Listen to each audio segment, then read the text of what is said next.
dejiyo ciidanka badda magaalada la yiraahdo Hobyo dekada Berbera heshiis ay ku jireen iyo sheer ay ka qaateen baa jiray Ethiopia oo aniga igaba dadbanaa waxyaabahaas oo dhan heshiisyada noocaas ah nidaamka dekadaha kullay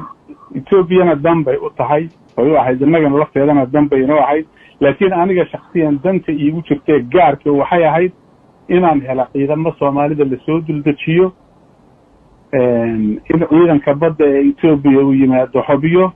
inuu yimaado meesha la yiraahdo Barawe inaan wadanka gabi ahaanba cunaqabatayn ku soo rogo isteediyadan dekadaha gaarka ah isticmaalaya in la helo ciidamo qalabaysan oo ka talaabo qaada maraakiibta jihada ku socota oo dhan leexiya oo ku xira jihooyin kale isla wadankana u roga hal meel oo center ah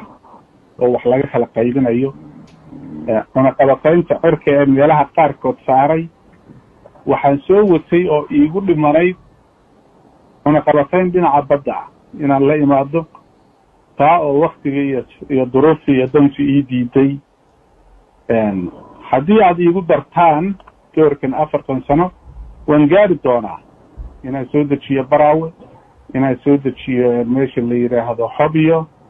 in dekada Boosaaso iyo Garacad laga kontrolo Hobyo ciidan degan oo maraakiib dekada Kismaayo in laga kontrolo Barawe hawluhu waxay u socon lahaayeen tartiib ah